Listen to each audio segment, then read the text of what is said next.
Assalamualaikum warahmatullahi wabarakatuh. Sebelumnya kita sudah membahas operasi pada matriks. Nah, pada video kali ini kita akan lanjutkan nih pembahasan tentang sistem persamaan linear dan matriks, utamanya bagaimana menghitung inverse dari matriks persegi.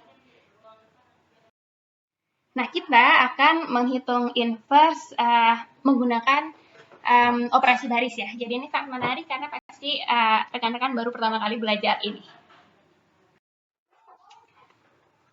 Misalkan matriks persegi dengan ukuran n kali n. Nah, matriks persegi lainnya notasinya A pangkat min 1 yang memenuhi persamaan ini.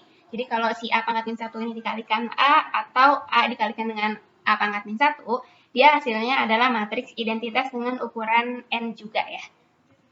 Disebut inverse dari A. Nah, matriks yang punya inverse itu disebut matriks tak singular, sementara kalau matriks yang tidak memiliki inverse disebut matriks singular. Oke, pasti penasaran nih, gimana caranya cari inverse dari matriks persegi pakai operasi baris? Oke, kita mulai. Jadi kita punya dulu matriks A-nya. A-nya ukurannya n kali n. Lalu kita bentuk matriks yang diperluas seperti ini. Di sebelah kiri itu matriks A yang mau kita cari inverse-nya siapa. Sebelah kanannya kita padanin sama suatu matriks identitas. Tentu saja ukurannya sama ya, n kali n. Lalu kita lakukan operasi baris untuk mereduksi matriks yang tadi A dan I menjadi A-nya berubah jadi matriks identitas dan matriks identitasnya berubah jadi B gitu katakanlah. Ini tentu saja jika memungkinkan ya. Maka matriks B adalah inverse dari matriks A. Mudah ya? Contohnya, untuk contoh soalnya, tentukan inverse dari matriks A berukuran 3 kali 3 dengan entry sebagai berikut. Langkah pertama, kita bentuk matriks yang diperluas sebagai berikut. Sebelah kiri matriks A, ruas kanan matriks identitas dengan ukuran 3 kali 3. Yang kedua, kita lakukan operasi baris.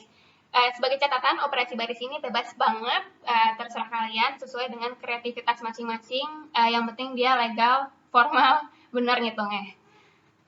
Oke, di sini contohnya. Ini matriks A, ini matriks I. Yang pertama, kita bikin 3 jadi 1 dan 2 jadi 0. Oke, operasinya apa? Untuk operasi supaya baris kedua, entry pertamanya ini jadi 1, itu min R1 ditambahkan ke R2, sehingga operasinya, sehingga hasilnya seperti ini. Lalu, supaya baris ketiga kolom pertama ini jadi 0, 2 berubah jadi 0, operasinya ini ya, min R1 ditambahkan ke R3. Min dari baris pertama ditambahkan ke baris ketiga. Hasilnya seperti ini. Oke, selanjutnya tentu saja kalau kita lihat itu ini 2, ini 1, kita tukar baris. Seperti ini. Nah, langkah selanjutnya kita buat 2 ini jadi 0. Operasinya apa? Operasinya min 2R1 ditambahkan ke R2. Seperti ini.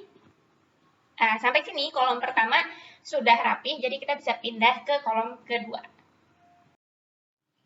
Untuk kolom kedua, kita lihat entry-nya itu 1, min 1, dan 0. Nah, langkah pertama apa? Langkah pertama kita buat dulu 1 ini berubah jadi 0. Dengan operasi baris kedua kita jumlahkan ke baris pertama. Sehingga hasilnya seperti ini. Nah, selanjutnya ini kan kolom keduanya sudah 0, min 1, 0. Jadi tinggal kita alihkan baris keduanya dengan min 1. Sehingga kita peroleh kolom keduanya sudah rapi 0, 1, 0. Nah, kita pindah ke kolom ketiga. Di kolom ketiga, karena baris ketiga ini udah jadi satu utama ya, jadi tinggal kita buat ini min satunya jadi 0 dan satunya jadi 0. Dengan operasi sebagai berikut, nah kita sudah peroleh ruas kirinya yang tadinya matriks A berubah jadi matriks identitas 3 kali 3. Sementara di ruas kanan yang tadinya matriks identitas berubah jadi inverse dari matriks A. Sebagai berikut. Oke, selanjutnya bagaimana ciri untuk matriks yang tidak memiliki inverse kalau kita carinya dengan metode yang sebelumnya.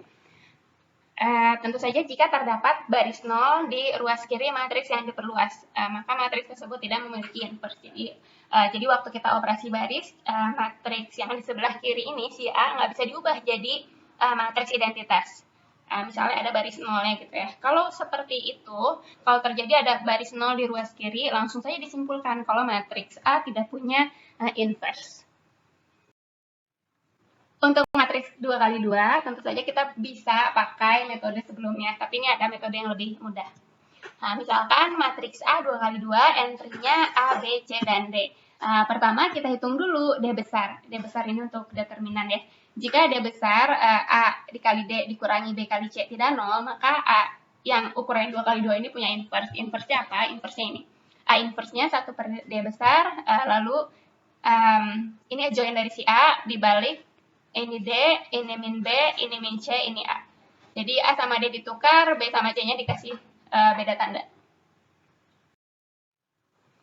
Contohnya ya, tentukan inverse dari A, matriks A-nya ini 1, 2, 3, 4. Kita hitung dulu ID-nya, determinannya. A kali D itu kan 4, B kali C-nya 6. Nah, karena dia hasilnya min 2, nggak 0, A-nya punya inverse. Inverse-nya yang mana? Inverse-nya ini. 1 per D besar, lalu entry 1 dan 4 kita balik, jadi 41, entry 2 dan 3 kita ganti tanda dia, jadi negatif. Kita rapikan sedikit, kita dapatkan A inverse-nya ini. Oke, pembahasan tentang inverse dari suatu matriks persegi telah selesai.